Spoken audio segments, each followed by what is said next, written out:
ऐसे सर्वस्पर्शी और सर्वसमावेशी एवं देश के जन जन के सर्वांगीण कल्याण के प्रति समर्पित आम बजट के लिए मैं आदरणीय प्रधानमंत्री श्री नरेंद्र मोदी जी का अभिनंदन करता हूं और वित्त मंत्री श्रीमती निर्मला सीतारमण जी को और उनकी टीम को बहुत बहुत बधाई देता हूं।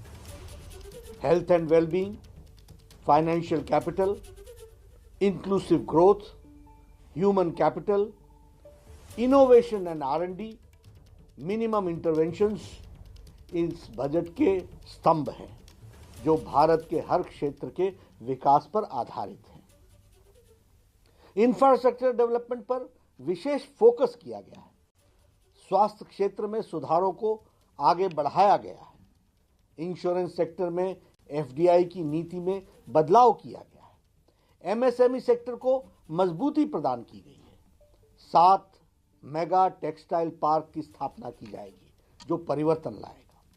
शिक्षा एवं रिसर्च पर विशेष ध्यान दिया गया है। ये सभी प्रयास देश में रोजगार सृजन में बहुत बड़ी भूमिका निभाने वाले हैं। पहली बार स्वास्थ्य क्षेत्र के बजट में 137% की वृद्धि हुई है। स्वास्थ्य के क्षेत्र में बजट को 92,000 करोड़ रुपए से बढ़ाकर 2,23,000 करोड़ तक पहुंचाया गया है। 64,180 करोड़ रुपए आत्मनिर्भर स्वस्थ भारत परियोजना के लिए दिए गए हैं। यह अपने आप में भारत की स्वास्थ्य की तस्वीर बदलने वाला है। कोरोना वैक्सीन पर 2021-22 में 35,000 करोड़ रुपए खर्च किए जाने की प्रावधान की गई है और मोदी जी की सरकार कोविड को भारत से जड़ से खत्म करने के लिए कृत संकल्प है। इतनी गंभीरता हमने इस विषय की रखी है। प्रधानमंत्री श्री नरेंद्र मोदी जी ने अपने नेतृत्व में केंद्र की NDA की सरकार किसानों के कल्याण एवं आय को दुगना करने के लिए कटिबद्ध है।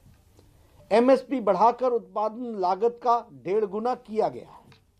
प्रधानमंत्री मोदी जी की सरकार पिछली सरकार से करीब 3 गुना अधिक राशि किसानों के खातों में पहुंचाई गई है। हमारे सीनियर सिटीजन्स जो 75 साल और उससे ज़्यादा उम्र के सीनियर सिटीजन्स को IT रिटर्न से राहत देने और पेंशन से आय की इनकम टैक्स की छूट दी जा रही है।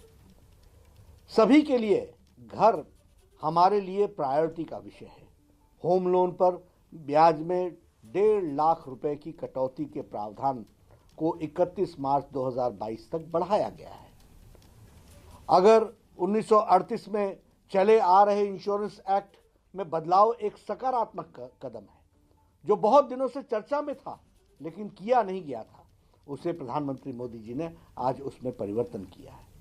सरकारी बैंकों में 20,000 करोड़ रुपए का निवेश बैंकिंग सेक्टर को मजबूती प्रदान करेगा। 15वें वित्त आयोग की सिफारिश माने जाने के बाद अब राज्यों को केंद्रीय करों का 30% से बढ़कर 41% उनको हिस्सा मिल सकेगा।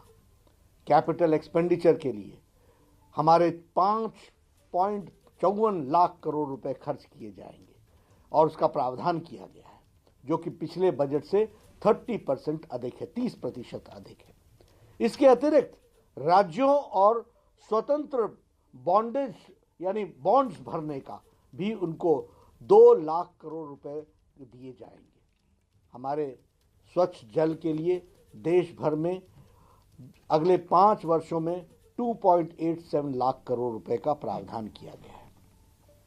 शिक्षा में 100 से ज्यादा सैनिक स्कूलों को हाई एजुकेशन काउंसिल का गठन करके उनकी विकास की बात सोची जा रही है। 15,000 स्कूलों को आदर्श स्कूल बनाए जाने का प्रस्ताव भी स्कूल की शिक्षा को मजबूत करने के लिए रखा है। रिसर्च के लिए 50,000 करोड़ रुपए अलग से रखे गए हैं। आदिवासी इलाकों में लगभग 38,000 करोड़ रुपए की लागत से 750 एकलव्य स्कूल खोले जाने का भी प्रावधान है। अगर मैं महिला सशक्तिकरण की बात करूं तो उज्ज्वला योजना ने जो भारत में तस्वीर बदली है, 8 करोड़ बहनों को कनेक्शन मिला है, उसमें 1 करोड़ महिलाओं को और ये गैस का कनेक्शन पहुंचाने का योजन इस बजट में किया गया है। जम्मू कश्मीर में भी गैस पाइपलाइन योजना की शुरुआत की जा रही है। टी गार्डन में काम करने वाले हमारी बहनें, हमारी माताएं, उनके विकास के लिए 1000 करोड़ रुपए का प्रावधान किया गया है, जो उनके विकास में लगाया जाएगा। हमारे जो प्रवासी और असंगठित क्षेत्र में काम करने वाले मजदूर हैं, उस असंगठित क्षेत्र के मजदूरों के लिए अनेक योजनाएं लाई गई हैं।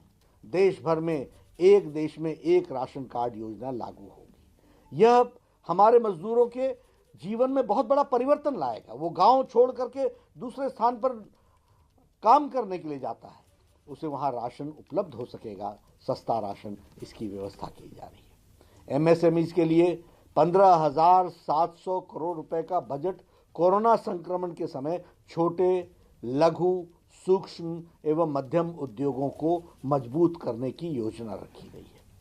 छोटे कंपनियों की परिभाषा बदलकर इसके लिए पंजीकृत आधार में 50 लाख रुपए से बढ़ाकर 2 करोड़ रुपए किए जाने का प्रावधान भी किया गया है। उसी तरीके से कैपिटल एक्सपेंडिचर को 34% बढ़ाया गया है। यह इकोनॉमी में बहुत बड़ा परिवर्तन लाएगा।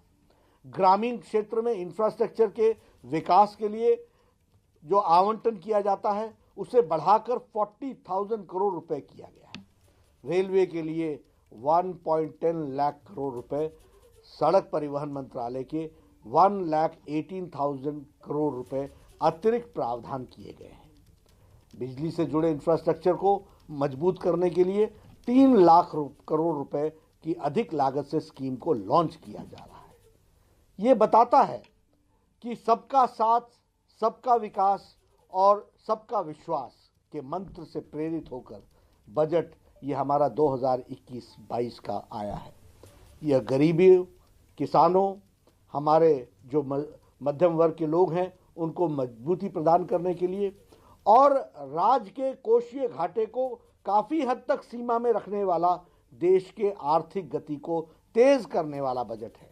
मैं पुनः इस ऐतिहासिक बजट के लिए आदरणीय प्रधानमंत्री जी को और निर्मला जी, हमारी वित्त मंत्री, उनकी टीम को बहुत बहुत बधाई देता हूं, अभिनंदन करता हूं और मैं ये महसूस करता हूं कि यह बजट देश को, जो संक्रमण काल से निकल रहा है, उसको एक नया इम्पेटस देगा, एक नई ताकत देगा।